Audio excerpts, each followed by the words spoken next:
When the results for the written exam and the interview were published, scores that placed me firmly at the top, I thought my admission to the Whitmore University Research Lab was a sure thing. But with a single sentence, Victoria Sterling gave my spot to the student ranked dead last. A scholarship case. Her reasoning? If you're going to support someone, you should support them all the way. She wanted to help him achieve his dream. As for me, she said I had her.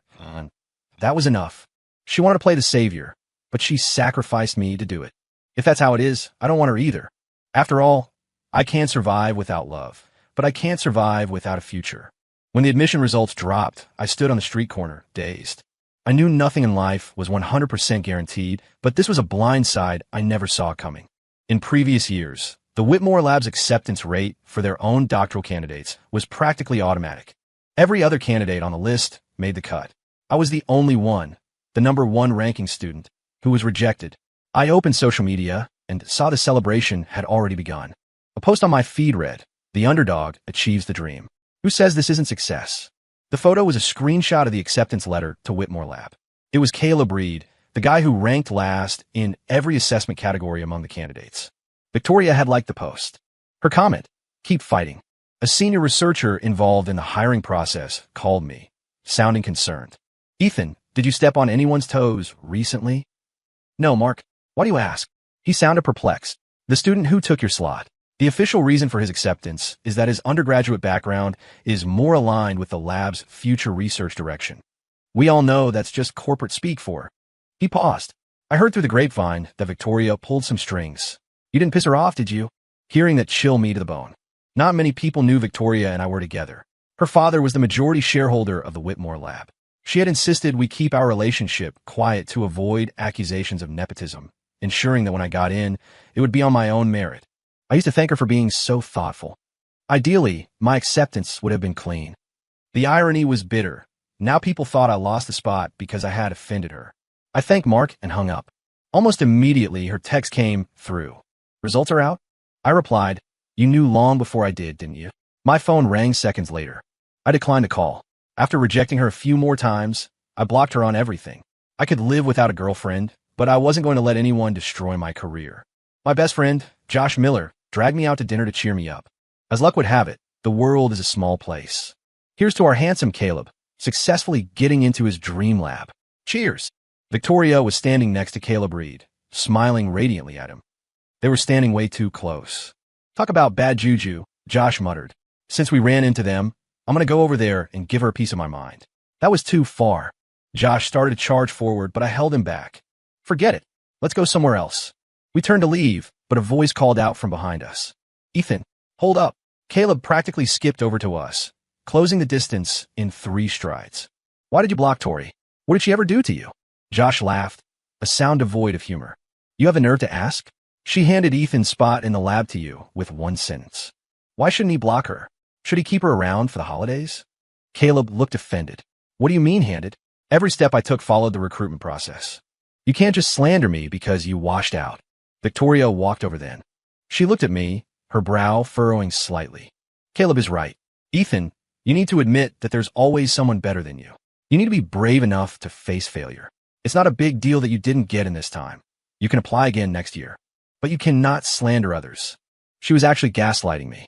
I stepped closer to her, locking eyes with her, and enunciated every word. "Victoria Sterling, do you dare say that your hand wasn't in this? That you didn't have personal motives?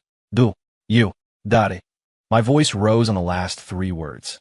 Everyone at the table was sharp. They knew Caleb's grades. But no one wanted to risk their standing by siding with me. So they stayed silent, watching the drama unfold. A flicker of guilt passed through Victoria's eyes. She reached out to grab my arm. "All right, Ethan, let's talk about this when we get home. I'll explain."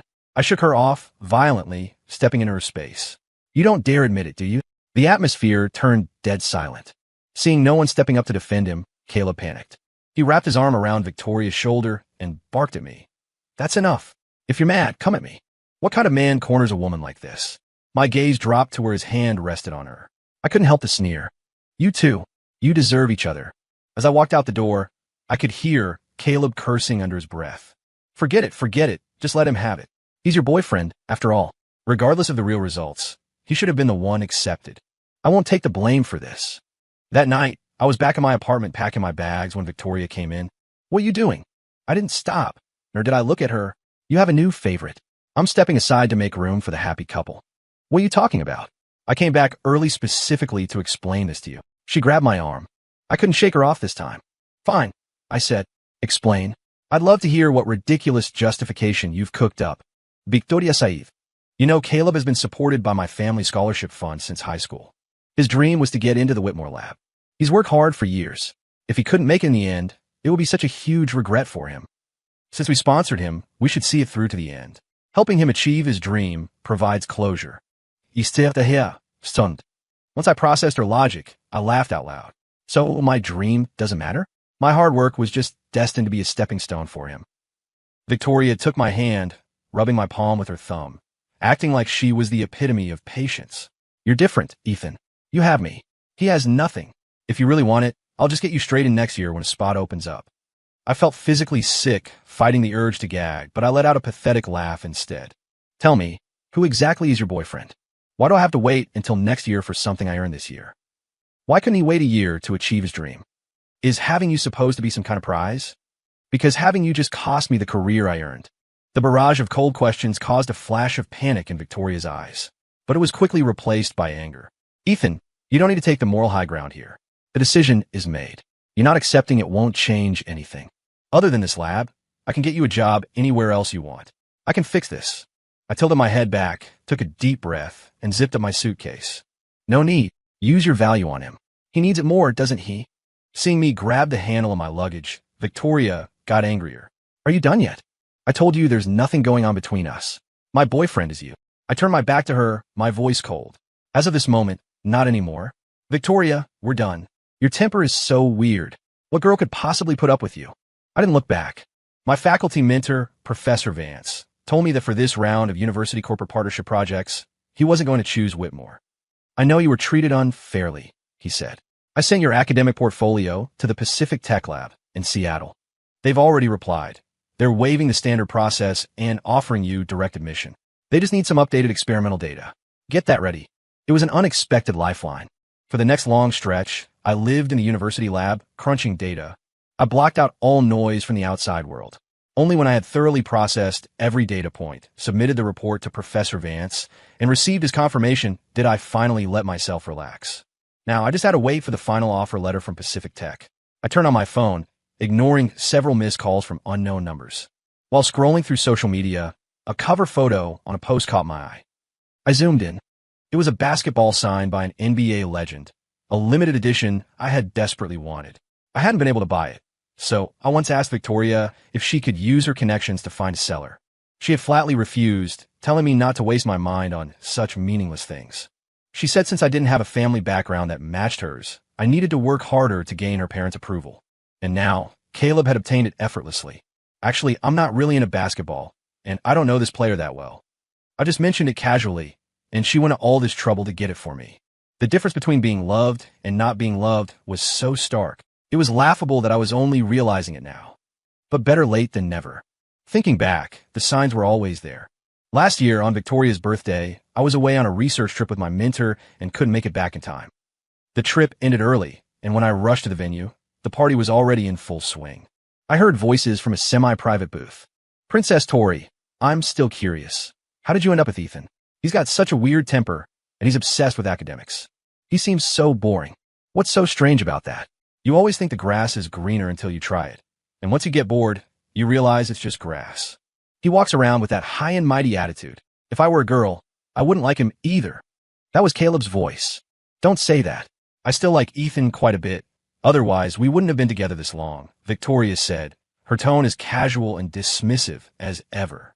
She said she liked me, yet she didn't reprimand the people insulting me. What exactly do you like about him?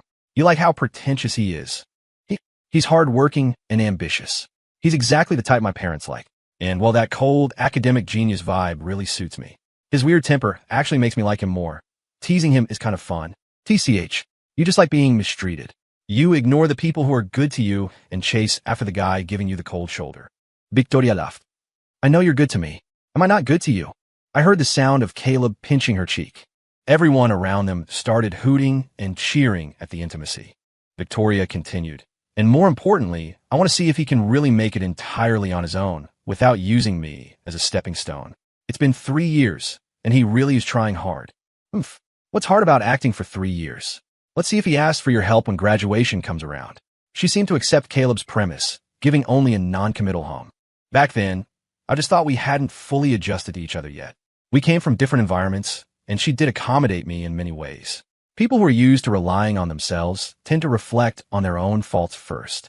Plus, we had traveled together for a month that summer, and she hadn't shown any spoiled heiress behavior. She was thoughtful about everything. I thought, no one is perfect. If I enjoyed her good qualities, I had to tolerate her flaws. Furthermore, I had a chip on my shoulder. I wanted to prove to her that the last 3 years weren't an act. That day, I convinced myself to let it go. She never knew I had come back early. Thinking about it now, it was just my lack of experience and inability to see people clearly. Victoria only liked the parts of me that benefited her, not me as a person. That's why whenever there was a conflict between Caleb and me, I was never her priority. A love like that isn't worth keeping. The next day, Victoria found my new apartment.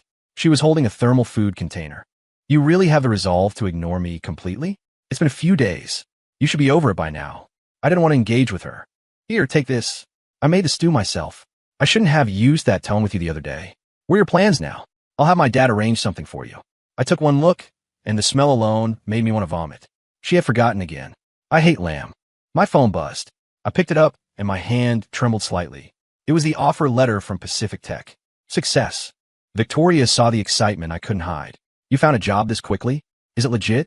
Let me see. She reached for my phone, but I dodged her hand instantly. No need. She laughed helplessly. Is that necessary? I am your girlfriend. I composed my face and looked at her coldly. Princess, do you have amnesia? We broke up. You don't need to worry about whether I'm using your resources to climb the ladder. After all, even what I earned through my own hard work was destroyed by one sentence from you. If anyone lost out here, it's me. Victoria's face flushed red. You still haven't moved past that? I told you I'd compensate you. Can't you have a little empathy for Caleb? Whether I'm past it or not doesn't matter. We have no relationship now. Stop bothering me. I walked past her to leave. Behind me, I heard the sound of the container being smashed onto the floor. I remembered something and turned back to her. By the way, that autograph you went to such great lengths to get for him, he doesn't seem to like it all that much. Please, tell your rich and powerful friends not to waste resources. Leave some for the real fans. Victoria chased after me, looking slightly panicked. Ethan, listen to me. I thought after all this time, since you hadn't mentioned it again, maybe you weren't that into it anymore. Caleb said he liked it, and he has so many regrets from his childhood. I cut her off with a scornful laugh. Victoria, you still won't admit it? In your world, he always comes before me. She looked down, speechless. That night, just as I had finished prepping my onboarding documents and was about to sleep, my phone started ringing off the hook. Ethan, Tori is drunk. She's yelling for you to come pick her up. We're at Blue Velvet, get over here. The background was noisy, and I could hear Victoria's drunken rambling. I'm not going back. Let him come here. I turned up the volume. Did she fail to mention that I broke up with her? Besides, she has no shortage of people rushing to take care of her. Caleb got such huge benefits from her. You guys should give him a chance to repay the favor. The noise on the other end seemed to pause. What are you talking about? Spread rumors again, and I'll sue you for slander. Caleb's furious voice came through the line. The comment about rushing to take care of her clearly hit a nerve. Tonight, every time he tried to get close to Victoria, she pushed him away. The people who had been cheering them on earlier were now looking at him differently, like he was the homewrecker trying to butt in. But Ethan said they broke up. Yet, right at that moment, Victoria started shouting, "Wait, didn't break up." I didn't agree. Ethan, come back. They must have had me on speakerphone. Voices started chiming in. The princess is being so humble. You should quit while you're ahead. Don't push it. Yeah, Ethan, look, you didn't get admitted. You need Tori to look out for you regarding a job. Why talk about breaking up? What good does it do you? I raised my voice again. Victoria Sterling, I broke up with you. If you continue to harass me, it's stalking. The rest of you, don't call me again for any reason. I hung up, feeling my annoyance vanish. I immediately booked a high-speed train ticket to Seattle for a week later. A classmate I got along with well was hosting a birthday party and invited me. Since I was leaving for Seattle in a couple of days, chances to gather like this would be rare. She wasn't close with Victoria, so I assumed she wouldn't be there. I agreed to go. When I arrived at the venue that evening, the first thing I saw was the two of them surrounded by a crowd. I guessed what was happening and turned to leave, but the hostess grabbed me. Top scholar, how did I offend you that you're leaving as soon as you get here? Looking at her expression, Maybe I had misunderstood. She didn't know about Victoria and me. I found a corner to sit in, listening to the chatter nearby. Is the guy next to Princess Tori her boyfriend? Must be. You see them together all the time, but I don't think they've gone public. Bringing him to an event this big counts as going public.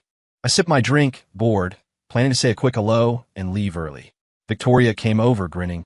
Ethan, you look really handsome today. I looked down, ignoring her. She sat next to me. I have a surprise for you today. Not far away. Caleb's gaze shot toward me like a poison dart. Not interested. I still wouldn't look her in the eye. Your temper really hasn't changed a bit. Only I could tolerate you.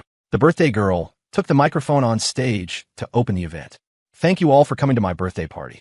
We have a lovely couple here tonight who have known each other for years and want to use this opportunity to announce their sweet romance to all their friends. Seeing Victoria walk up and take the microphone, the last shred of hope I had evaporated. She looked toward my corner, beaming. My boyfriend is the brilliant Ethan Cole.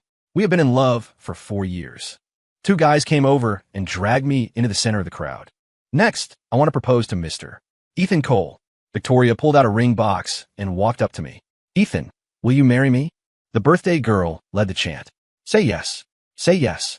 I turned to look at her. I saw not a trace of guilt for deceiving me. A wave of sadness washed over me. When it came to judging character, I really needed to do some self-reflection. Seeing no reaction from me, Victoria grabbed my hand directly.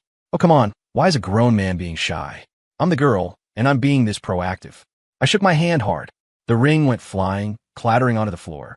The chanting stopped dead. We already broke up. How many times do I have to emphasize this?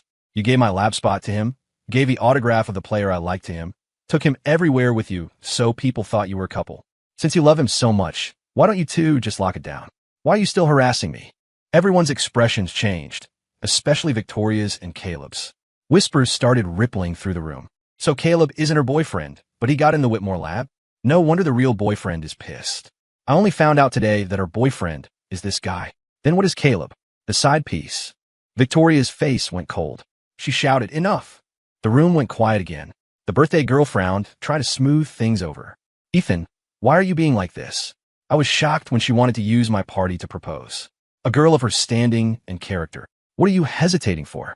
Once you're married, any job you want is just a word away from her. I looked sideways at her, speaking coldly. You didn't treat me as a friend either. I don't believe you didn't know anything. She promised you some benefit, didn't she?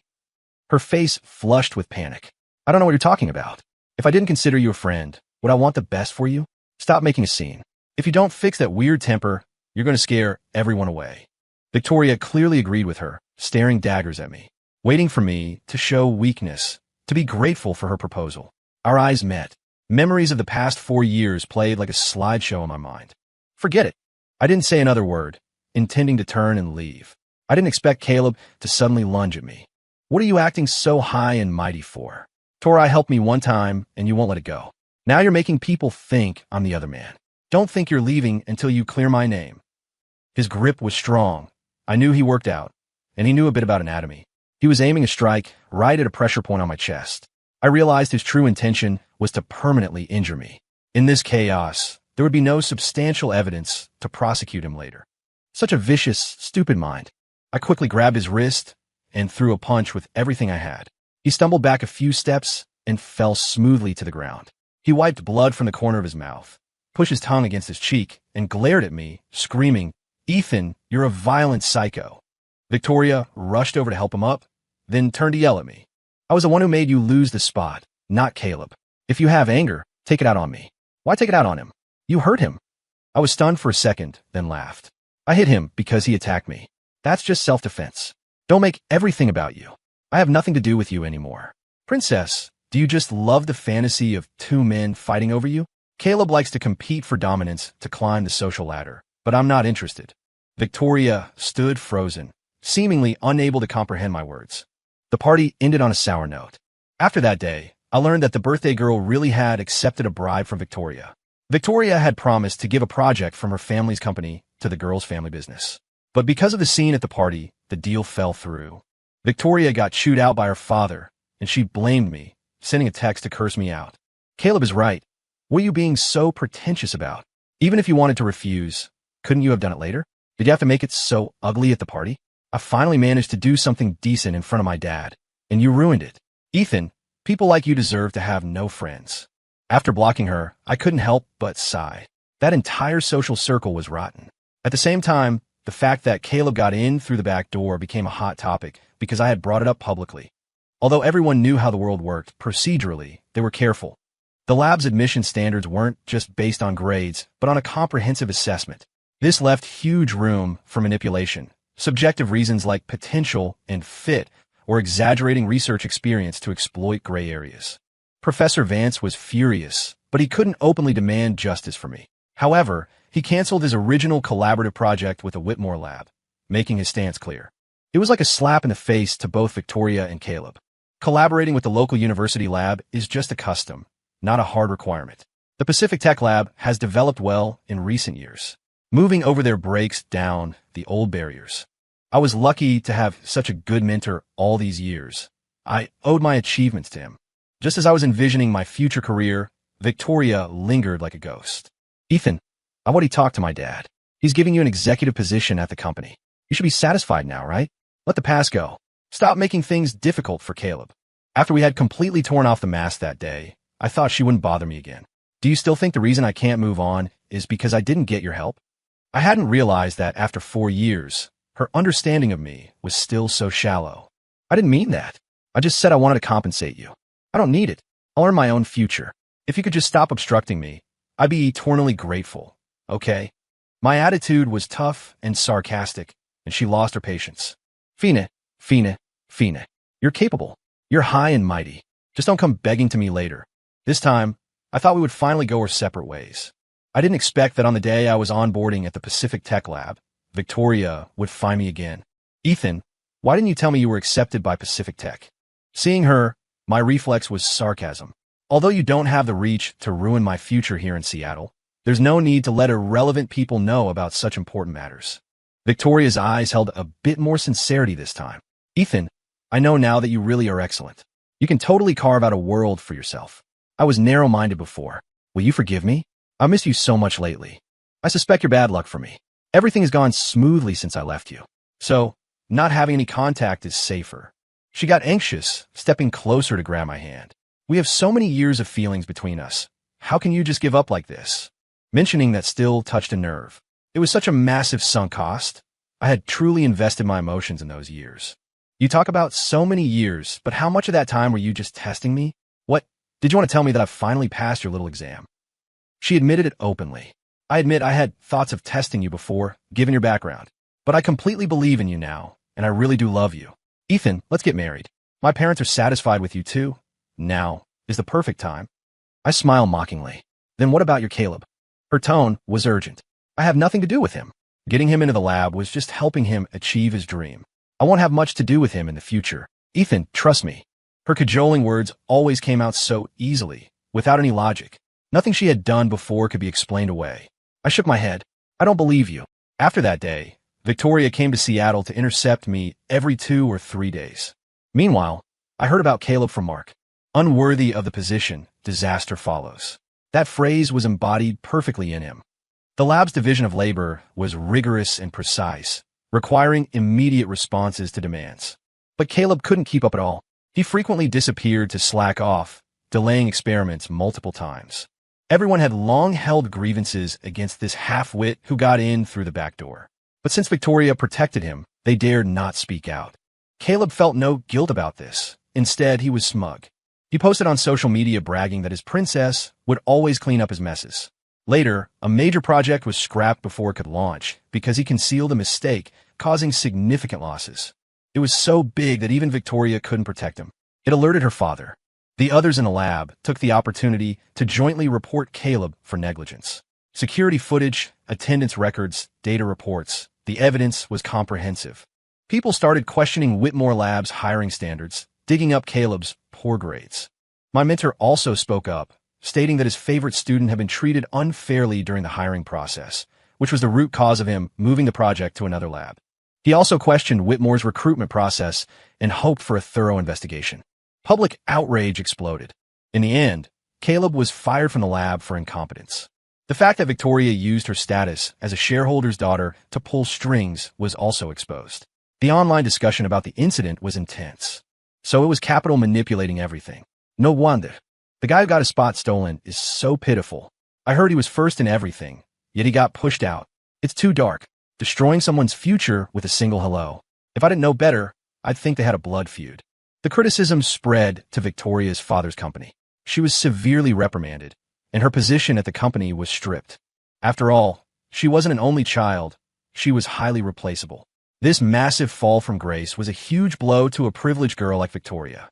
She vented all her rage on Caleb. Why did you make such a rookie mistake? And drag me down with you? You idiot. You can't compare to even a finger of Ethan's.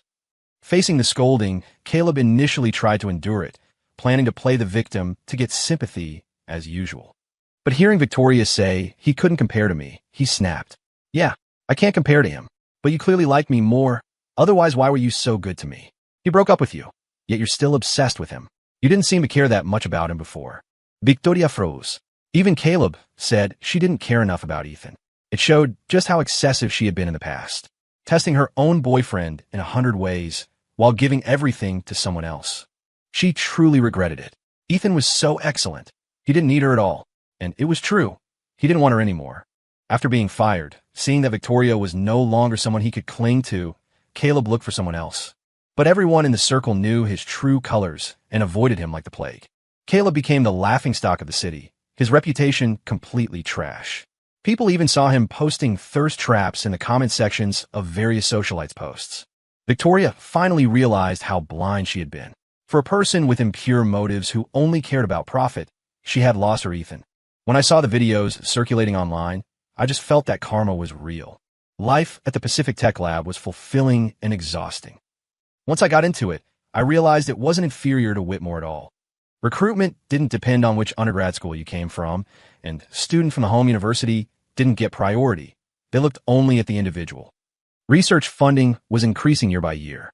Many professors, seeing how my mentor and I were doing, also moved their collaborative projects over. Having lost so many projects, Victoria's father, the largest shareholder, was even more furious with her. He decided to exile her to the subsidiary in Kenya to atone for her crimes, telling her not to come back until she produced results. Before Victoria left the country, she came to find me one last time. In just a month, she had lost a lot of weight and looked incredibly haggard. Those eyes that once captivated me, eyes that held stars and oceans, were now dim. Ethan, I'm leaving. I might not see you for a long time. Speaking of this, tears streamed down her face. Being indifferent to a girl crying in front of you seemed cold, so I took out a tissue and handed it to her. She grabbed my wrist. Ethan, you still can't bear to see me sad, right? Wait for me. Wait until I make something of myself over there, and I'll come back. We'll get married then, okay? Did she only age in years and not in brains? I pulled my hand back forcefully and said coldly, your family is high nobility. A commoner like me can't climb that high. I know you're mad at me. It was my fault before. I never thought Caleb was that kind of person. I gave a soft laugh. Your thought process is truly bizarre. What kind of person Caleb is, does that have anything to do with me? You didn't trust me. You were biased. You treated him well unconditionally and without reason, stringing both of us along. Those are all your issues. Now, you're only coming back to salvage things with me because you realized I don't actually need to rely on you, and because Caleb exposed his true nature. But think about it carefully. Do you really love me? Victoria couldn't say another word. 3 years later, I had achieved many of the wishes I had in my youth. Those things I once couldn't get past were just wrinkles in the tapestry of life. They still existed, but no one cared anymore. At a gathering, many people praised me as the one who had developed the best. They didn't remember at all how they used to belittle me, acting as if I'd lost all hope in life without Victoria. Even the girl who had deceived me acted as if she had never sent those nasty texts. She greeted me with a grin. Top scholar. Everyone said you were a blue-chip stock back then. And sure enough, they were right. I glanced at her and responded with polite distance. Thanks for the compliment. She smiled awkwardly and didn't come near me again. The former center of attention, though not present, was an unavoidable topic. Did you hear? Victoria is suffering big time in Africa. That place is barely habitable. Her dad is ruthless. Said he was throwing her out, and he really did. He won't let her come back. That's how wealthy families are. When things are fine, you're the treasure darling. But if something actually happens, you become a disposable pawn.